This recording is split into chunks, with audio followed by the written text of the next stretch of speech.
All right, Steampunk Tiki fans, it's December 24th, Christmas Eve. And on Christmas Eve, my family had a tradition when I was a little Steampunk Tiki to read the night before Christmas. And as I've grown older, I've taken on the same habit. But with everybody far and scattered around, Steampunk Tiki now is going to read it to all my followers and friends via Steampunk Tiki's YouTube channel. So, 'twas the night before Christmas, when all through the house not a creature was stirring, not even a mouse. The stockings were hung by chimney with care, in hopes that Saint Nick soon would be there.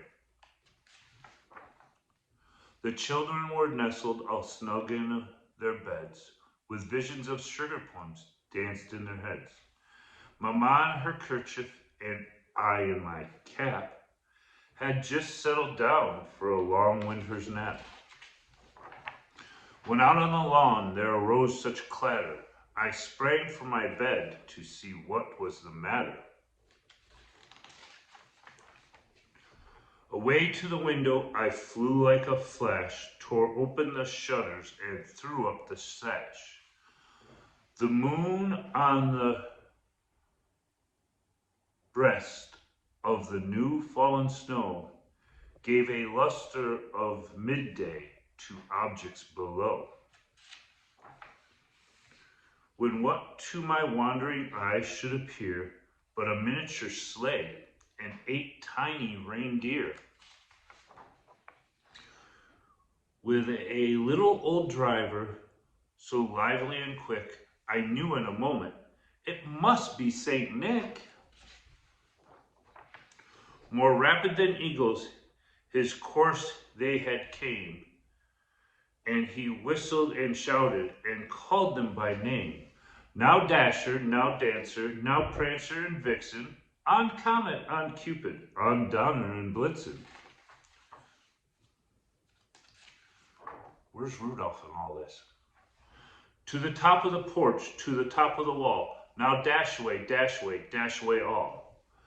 As dry leaves before the wind, wild hurricane flies, when they met with a obstacle, mount to the sky. So up to the housetop, the course they flew, with sleigh full of toys and St. Nicholas too. And then, in a twinkle, I heard on the roof the prancing and pawing of little hoofs. As I drew in my head and I turned around, down the chimney St. Nicholas came with a bound. He was dressed all in fur from his head to his foot, and his clothes were all tarnished with ashes and soot. A bundle of toys he had flung on his back, and he looked like a peddler just opened his pack. His eyes, how they twinkled, his dimples, how merry. His cheeks were like roses, his nose like a cherry. His droll little mouth was drawn up like a bow, and his beard on his chin was as white as the snow. The stump of his pipe he held tight in his teeth, and the smoke encircled his head like a wreath. He had a broad face and a little round belly that shook when he laughed like a bowl full of jelly. He was chubby and plump, a right jolly old elf, and I laughed when I saw him in spite of myself. A wink of his eye and a twist of his head soon gave me to know I had nothing to dread. He spoke not a word, but went straight to his work, and filled all the stockings, then turned with a jerk, and laying his finger aside of his nose, and gave a nod, up the chimney he rose. He sprang to his sled. To his team he gave a whistle. And away they flew like a down full of thistle.